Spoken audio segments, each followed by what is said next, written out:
Em um sábado à tarde, num fim de semana, no início de 2014, eu estava com um amigo fazendo uma das coisas que sei fazer melhor, tomando uma cervejinha. Depois de algumas delas, eu comecei a desabafar pra ele o quanto estava infeliz profissionalmente. Ele virou pra mim e disse: "Cara, você não quer de repente dar aulas na Kaelon?" Eu confesso que não levei essa possibilidade muito a sério no início, porque eu me considerava um profissional bem meia boca, que mal conseguia parar em um emprego. E a Kaelon era vista como uma referência em cursos de tecnologia na época. Eu falo mais sobre essa fase de fazer as coisas mal feitas, não ser um grande profissional lá no primeiro episódio do podcast, a arte de fazer tudo mal feito. Mas o fato é que esse amigo me indicou pra trabalhar lá e eu fui fazer uma entrevista com um cara chamado Alberto Souza. Um abraço, amigo Alberto. O processo seletivo consistia em me preparar para uma aula sobre qualquer assunto que eu dominasse e ir lá dar uma aula de 15 minutos pro Alberto. Ele ia então ver a minha aula e começar a me dar umas dicas de como eu poderia melhorar esse processo. Essas dicas, na verdade, eram parte da didática e do método de ensino da escola. Depois de umas 2, 3 vezes repetindo esse processo, eles iam resolver se fazia sentido me contratar e aí sim investir ainda mais tempo nesse processo de preparar a aula e aprender o método de ensino, dessa vez com conteúdo de verdade de um curso. Sabendo da reputação que a escola tinha e a infelicidade profissional em que eu passava, eu vi isso como uma oportunidade de ouro. Então, olha só o que eu fiz. Comprei uma luzinha minúscula, coloquei no meu quarto, liguei uma câmera qualquer que eu tinha na época e comecei a filmar os meus treinos de aula em casa sozinho. Ao mesmo tempo, criei um blog em um domínio qualquer na internet. Ok, na verdade o domínio foi bigodeira.com. E comecei a escrever sobre esse processo e postar as aulas que eu estava treinando. A minha ideia era de alguma maneira impressionar o Alberto, mostrar que eu estava indo além dos treinos em sala de aula, que eu realmente queria trabalhar lá. E deu certo, eu fui contratado. Na época, aceitar esse trabalho no fim das contas acabou não sendo uma decisão tão simples, porque eu iria deixar de ser desenvolvedor e ganhar menos. Apesar de infeliz, eu ganhava um salário ok, trabalhando como programador, e que eventualmente teria que trabalhar à noite e aos sábados. A Kaelon tinha aulas nesses horários, então a minha vida ia mudar um pouco. Quando comecei a efetivamente ir para a empresa trabalhar como um funcionário, eu passei por um período de, vamos dizer, bastante desconforto. Até então, eu estava acostumado a trabalhar em empresas mais tradicionais e quadradinhas, e a sala de trabalho da Kaelon tinha tudo de mais descolado e legal que você pode imaginar para uma empresa de tecnologia. Videogame, sofazinho colorido, máquina de café, janelas com um monte de coisas escritas e desenhos da galera, post-its por todos os lados, jogos de tabuleiro, uma estante com vários livros de tecnologia, inclusive em inglês, para qualquer um pegar e ler, livros que eu só via as pessoas falando na internet, mas que era muito caro ou era inacessível de alguma forma para mim. Nessa sala de trabalho, eu encontrava com pessoas que eu já conhecia da comunidade de tecnologia, gente que tinha escrito livro, que palestrava, que tinha blog e gente que eu admirava. E eu me sentia bem intimidado nesse ambiente no início. Demorou um tempo até eu me acostumar com tudo isso. Mas eu me acostumei. Passei pelo treino de instrutor e no fim fiquei bem bom em dar aula. Dei aula pra gente do Brasil todo. Viajei pra várias cidades pra palestrar e ensinar pessoas. Inclusive, dei aula pra uma galera até de Moçambique e Angola. Olha só que legal. A Kaelon era uma referência em tecnologia lá na África, em alguns países. E a galera vinha de lá pra ter aula aqui com a gente. Teve muita gente da Kaelon que até foi pra lá dar aulas. Eu não fui uma dessas pessoas, infelizmente. Gostaria muito de ter ido. Desde que eu entrei lá, passaram-se 9 anos e minha carreira mudou completamente. Eu deixei de ser instrutor para ser criador e produtor de conteúdo, me envolvi com parte de marketing, organizei eventos, gravei um monte de vídeo, fiz live, fui host de podcast, conheci um monte de gente, aprendi um monte de coisas. Conforme o tempo foi passando, eu fui percebendo que as pessoas ali que eu admirava eram sim incríveis, mas que eram pessoas como eu e que tinham medos, falhas e estavam bem longe de serem gênios intocáveis. E aí, eu fiquei confortável. Só que um ano atrás eu decidi que eu tava confortável demais. E aí eu resolvi sair para um desafio maluco que me levaria para um lugar que eu já tinha ouvido falar, mas que sabia muito pouco sobre. Um país chamado Estônia.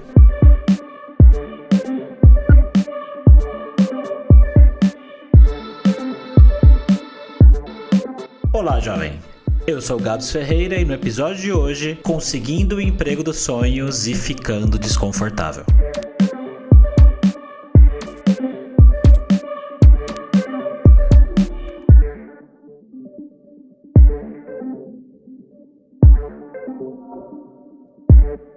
Em meados meados de fevereiro de 2022, estava eu rolando a timeline do LinkedIn quando vi a postagem de um recrutador brasileiro chamado Guilherme contando como ele fazia para contratar desenvolvedores na startup em que trabalhava, chamada Alvin. Ele falava abertamente sobre média salarial paga, que a empresa bancava uma viagem por ano para a Europa para todos os funcionários, além de outra para você ir fazer o onboarding lá. E aquilo me chamou a atenção. Nessa época, eu estava em busca de empresas querendo fazer episódios patrocinados no meu canal no YouTube. Empresas como essa que esse cara falava, que tinha salários, benefícios legais e que tivesse interesse em atrair profissionais brasileiros para trabalhar lá. Mandei então uma mensagem para ele falando sobre a possibilidade de a gente fazer algo juntos. E fechei o LinkedIn. Esse cara acabou não me respondendo e eu esqueci isso. Pouco mais de um mês depois, estava lá eu de novo fazendo a mesma coisa, rolando a timeline do LinkedIn quando vi outra postagem desse cara. E eu lembrei que ele não tinha me respondido. E fiz uma das coisas que eu faço melhor, além de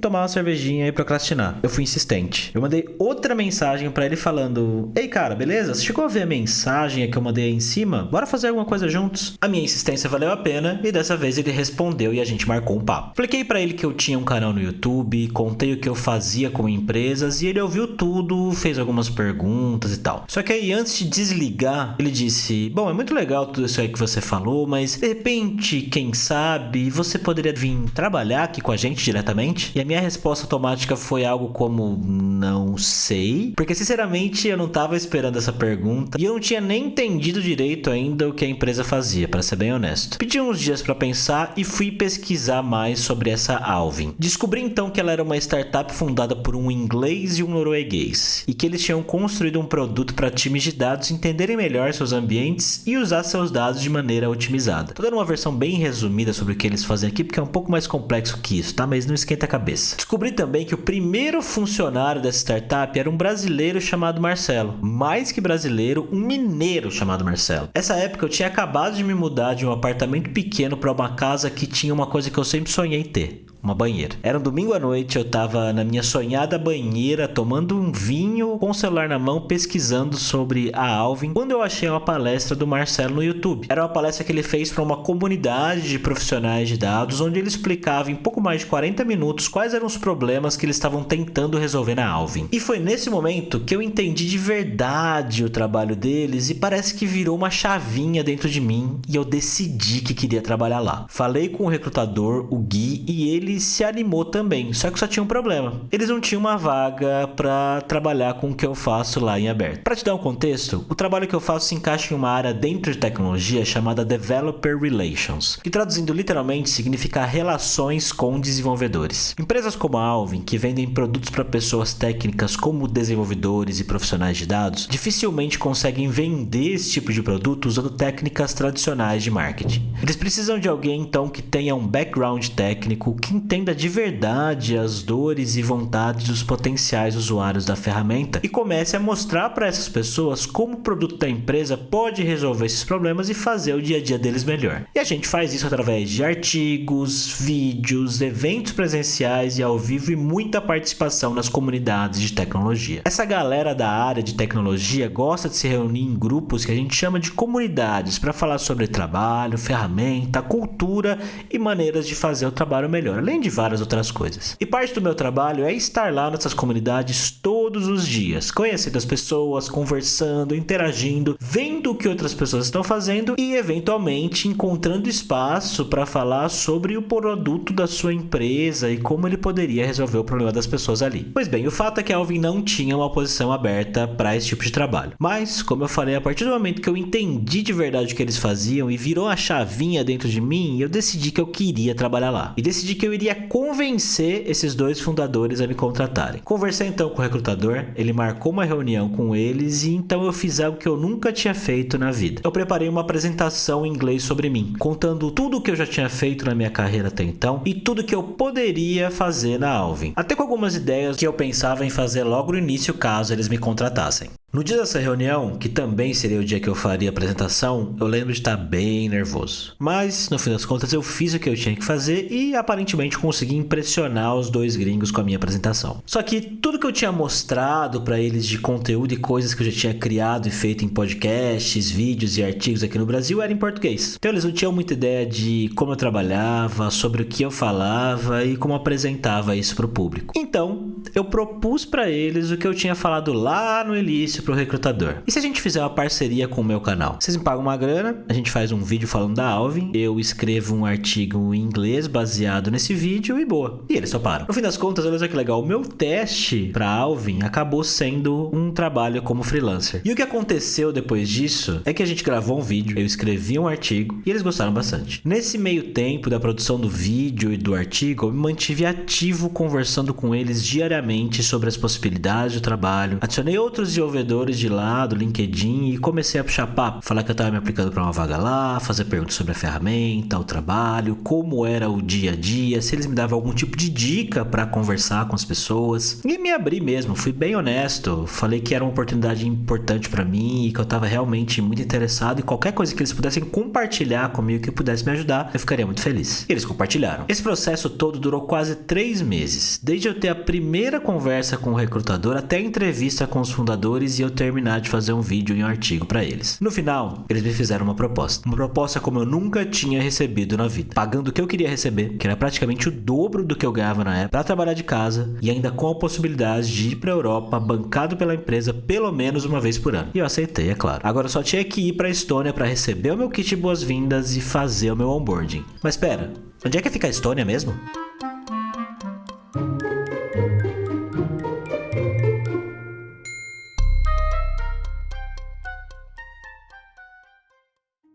Se você abrir o mapa aí para procurar onde é que fica a Estônia, viu que ela tá à direita da Alemanha, lá para cima. A Estônia fica numa região conhecida como leste europeu e faz divisa com a Letônia e a Rússia. Ela é banhada pelo Mar Báltico, que é o que separa o país da Finlândia e da Suécia. Ou seja, é longe. A Estônia ganhou uma certa fama na última década por ter a sociedade mais digital do mundo. Em torno de 99% dos serviços públicos do país, como pagamento de taxas, certidão de recém-nascidos e registros de empresas, podem ser acessados e realizados online. Imagina só, um país sem milhares de cartórios. A Estônia também tem uma estratégia para atrair investimentos e empresas, startups como a Alvin, que cria a sua sede lá pela facilidade que é ter um negócio, fora os incentivos do governo para trazer capital estrangeiro e movimentar a economia. O fato é que eu fiquei bastante animado para ir para lá e depois de passar 8 anos na mesma empresa, uma mudança de ares dessa forma seria incrível. No final de maio de 2022 eu embarquei em minha primeira viagem completamente sozinho para outro país. Meu voo saiu de São Paulo e foi para Frankfurt, na Alemanha. De lá eu peguei outro avião para Helsinki, na Finlândia, e de Helsinki eu peguei um último voo de meia hora até Tallinn, a capital da Estônia, que é onde fica o escritório da Alvin. Chegou em torno de meia-noite por lá, já receoso de pegar um Uber nesse horário, com medo de me perder, tomar golpe, não conseguir conversar com o motorista, qualquer outra coisa, mas nada disso aconteceu. Eu chamei um Uber e ele veio super rápido e o Yuri, o motorista russo, totalmente careca, alto, forte, super simpático, me levou até o hotel. Uma viagem que demorou mais ou menos uns 20 minutos. Chegando no hotel, eu já fiquei surpreso que na recepção dele não tinha ninguém. Eu tinha recebido um código por e-mail e lá eu só precisava digitar esse código na entrada para acessar o hotel e também o meu quarto. Esse hotel se chama Hector Container Hotel. E ele tem esse nome porque os quartos são containers. Isso mesmo, container mesmo, aquele que a galera usa para trazer coisas de outros países em navios ou aviões. E tinha um monte de container dentro de um lugar gigantesco, um em cima do outro, com portas que você entra e tem um pequeno quarto, com uma cama, TV e banheiro. Eu sei que pode parecer meio bizarro, mas a decoração, o ambiente, a modernidade, a vibe desse lugar fazem com que ele seja muito bacana. Apesar de estar super cansado da viagem, eu também estava bem ansioso porque no outro dia eu tinha marcado de almoçar com o pessoal da empresa pra gente se conhecer e eu não consegui dormir muito bem. Fui pegando sono lá pro meio da madrugada e acordei quase na hora de encontrar com as pessoas. Antes de ir pro restaurante, decidi que ia até uma loja de conveniência perto do hotel hotel para comprar um chip estoniano para colocar no meu celular e usar a internet de lá. Como eu tinha chegado à noite no dia anterior, eu fui direto pro hotel, eu ainda não tinha dado para ver a cidade direito. Assim que eu saí de lá, eu fui recebido por um céu extremamente azul e sem nuvens. Mais tarde me diriam que aquele tipo de dia ensolarado e bonito em Tallinn era uma raridade, que eu dei sorte. Andei então até a loja de conveniência que ficava ao lado de uma estação de trem ali perto e percebi que estava num lugar bem diferente do que eu estava acostumado. Ruas muito limpas, pessoas louras e altas, alguns carros meio esquisitos nas ruas, entre eles uma BMW dourada e uma Mercedes completamente rosa, muitas bicicletas e patinetes espalhados para você alugar e bastante espaço para pedestres nas ruas. O primeiro link na descrição desse episódio aqui é para um post no meu blog onde eu reuni as fotos que eu tirei nesse período que eu fiquei em Tallinn e eu tentei colocar numa ordem cronológica. Então, você vai ver lá uma foto de uma BMW dourada e eu tirei essa foto aí na minha primeira andança pela cidade. O bairro que eu estava hospedado se chamava Telliskivi e ele é conhecido como Telliskivi Creative City e fica em um antigo complexo industrial de Tallinn, é todo moderno, cheio de grafites e arte pela rua, cafés, bares, restaurantes, teatros e até um museu de fotografia, o Fotografiska, que eu fui descobrir mais tarde que era no mesmo prédio onde a Alvin ficava. Essa primeira caminhada por Tallinn me impressionou bastante, mas mal sabia eu que estava próximo do primeiro mini perrengue em um lugar novo. Chegando na lojinha de conveniência, uma moça de uns 30 e poucos anos, terrivelmente loura e estoniana, me encarou com uma expressão de poucos amigos. Um parêntese, o idioma oficial da Estônia é o estoniano, mas dá pra se virar muito bem com o inglês lá. Só que não espere simpatia em todos os lugares. Do you sell SIM cards? Vocês vendem SIM cards? Pergunto eu em inglês. SIM card? What SIM card? Com sotaque bem carregado, pergunta ela, que SIM card? Eu tiro o celular do bolso e falo em um tom meio quase de desculpas. SIM card for my cell phone, apontando pro celular. SIM card pro meu celular. Ela então não diz nada, pega algo em uma gaveta e então coloca 3 embalagens diferentes de chips para celular em cima do balcão, cada um com um preço e marcas diferentes, tudo escrito em estoniano. Eu olho de um pro outro por alguns segundos e pergunto, are they all the same? Eles são todos iguais? E a estoniana responde, no,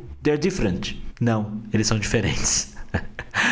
A pergunta que eu fiz, na verdade, era pra saber se eles faziam a mesma coisa. Não, eu sabia que eles eram diferentes, mas ela levou isso muito ao pé da letra. E como ela não tava com muito bom humor, eu fiz um unidunité rapidinho ali, enquanto ela me encarava, bufando, paguei e saí logo dali. Fui até o hotel que ficava ali do lado pra usar a internet, pesquisar como ativar o chip e descobri que eu comprei o modelo errado. Olha que beleza. Enfim, peguei as minhas coisas e fui então até o restaurante onde tinha marcado de encontrar meus colegas e pouco tempo depois eles chegaram. Os dois fundadores, o inglês Dan de Daniel, e o norueguês Martin, e mais um dos desenvolvedores da empresa. Um americano filho de uma filipina e um irlandês nascido no Japão chamado Oshin. Oshin se escreve O-I-S-I-N, Oisin, mas se pronuncia Oshin. Não, eu nunca tinha conhecido alguém com esse nome antes. Como em quase toda a primeira vez que a gente encontra alguém, o início foi um pouco esquisito. Aquelas perguntas de praxe sobre como foi a viagem, onde fica o escritório, vocês almoçam sempre aqui, essas coisas básicas. A gente almoçou em um restaurante onde antes ficava uma fábrica de alguma coisa no passado. Era um pé direito extremamente alto e as paredes rústicas e tijolos à vista. Um ambiente que no Brasil seria considerado de um restaurante chique, mas que lá parecia ser uma coisa comum para eles. Depois do almoço, fomos para o escritório e logo veio o segundo mini perrengue dessa minha jornada, dessa vez profissional. O Dan, que é o fundador inglês e que seria o meu chefe direto, me chamou para participar de uma reunião com outro inglês que também trabalhava na empresa e que tinha um sotaque britânico fortíssimo. A gente ficou por uma meia hora em uma sala de reunião conversando com esse cara e eu não conseguia entender metade do que ele falava. Saí da reunião meio perdido para algumas outras com o Dan e o resto do time. Eu tive que fazer um esforço muito grande para conseguir acompanhar algumas coisas e até para me expressar. Nesse dia, eu fui devagarzinho percebendo que uma coisa era fazer entrevista online e bater um bate-papo rápido, mas trabalhar pensando e falando inglês ali era algo bem diferente. No final do primeiro dia, eu saí do escritório mentalmente esgotado e duvidando da minha capacidade. Eu seria capaz de trabalhar com aquelas pessoas? De entender e de me expressar direito? Eu seria capaz de mostrar meu potencial? Será que eu tinha feito a escolha certa saindo do meu emprego anterior?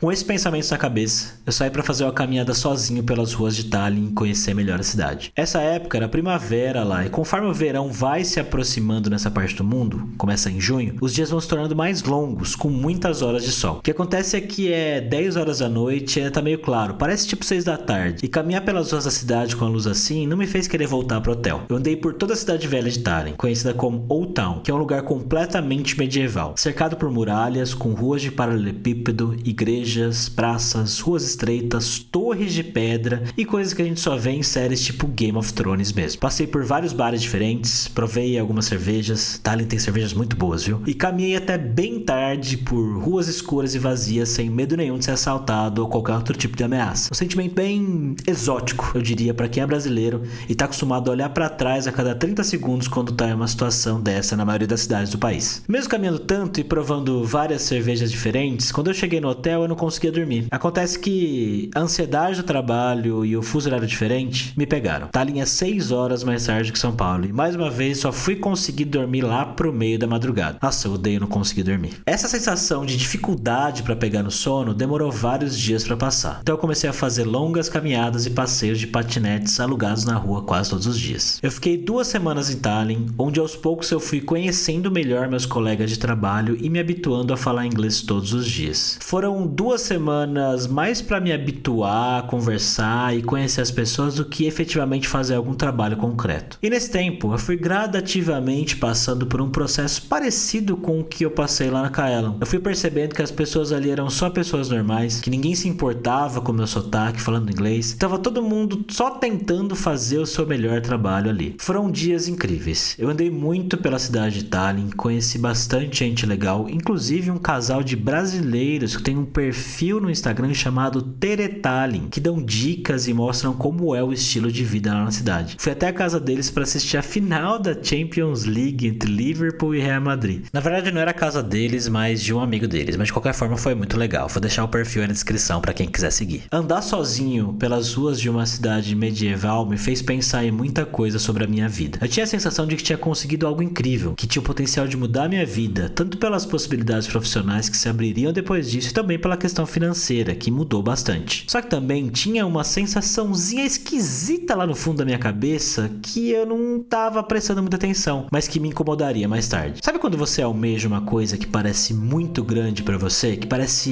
inalcançável, um sonho, algo surreal de incrível? Essa oportunidade na Alvin era mais ou menos isso pra mim. E eu passei meses obcecado sonhando com essa vida, com essa viagem, com essa realidade. E eu consegui. Mas e agora?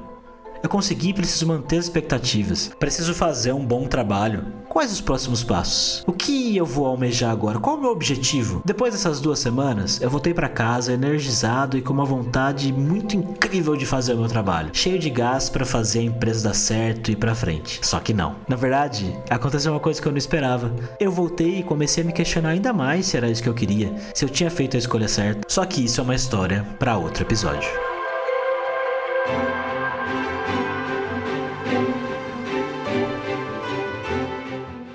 Você já se sentiu muito desconfortável assim também em uma situação? Eu não sei se você percebeu, mas tanto na Kaelon quanto na Alvin, eu saí de uma zona de conforto para uma situação nova, com pessoas diferentes e teoricamente melhores do que eu de alguma maneira, tecnicamente falando, e eu sofri. Você já passou por isso também? Aqui na descrição tem um link para a comunidade Olá Jovem. Vamos conversar sobre isso lá, é a comunidade do podcast. Mas o que eu sinto é que toda vez que a gente tá passando por uma situação de desconforto, é porque é uma situação nova, uma situação que a gente tem que se adaptar e que a gente tem que aprender muita coisa. E aprender e se colocar nessas situações pode ser desconfortável mesmo, e geralmente é. Mas o processo de sair do desconforto até ficar confortável de novo faz com que a gente cresça e muito. Eu ainda vou fazer um outro episódio contando mais sobre como foi esse meu 1 ano trabalhando na Alvin, porque essa época que eu acabei de contar pra você, onde eu fui pra lá pela primeira vez, já passou 1 ano. Eu tô indo pra lá de novo daqui 2 semanas, olha só. E eu vou fazer ainda um outro episódio pra contar essa história. Será que que deveria ser uma série isso aqui? Se sim, dá uma sugestão aí pra mim de como essa série deveria chamar e como que eu deveria abordar ela. Tem um formulário na descrição do episódio também pra você mandar sugestões de episódios pra mim, tá? Mas o que eu queria só mostrar pra você é que a gente vê muita gente, principalmente em redes sociais, internet, que a gente olha e fala: nossa, como essa pessoa é incrível, como ela tem um trabalho incrível, olha só tudo isso que ela faz. E a gente não tem ideia das coisas que ela passa e como no fim das contas, pessoas são pessoas e elas têm medos, elas têm anseios e elas não produzem e são incríveis 100% do tempo. Claro que tem algumas que são muito mais do que outras, né? Mas no fim das contas, somos todos humanos. Não esqueça de dar 5 estrelas para esse podcast lá no Spotify. Você me ajuda muito fazendo isso. E se você quiser apoiar o podcast de alguma maneira, na descrição tem uma chave Pix aleatória para você mandar qualquer quantia para mim. Lembrando que eu tô fazendo esse podcast completamente sozinho e essa grana vai para bancar ferramentas, assinaturas, equipamento e outras coisas que eu preciso para manter e continuar fazendo esse podcast. Muito obrigado, jovem. Te vejo em breve. Tchau!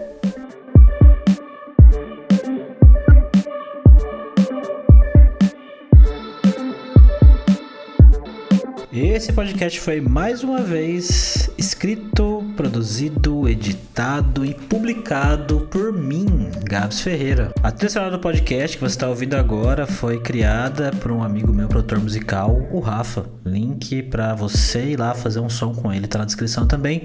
E um beijo para minha esposa, que me ajuda sempre no processo de edição e revisão.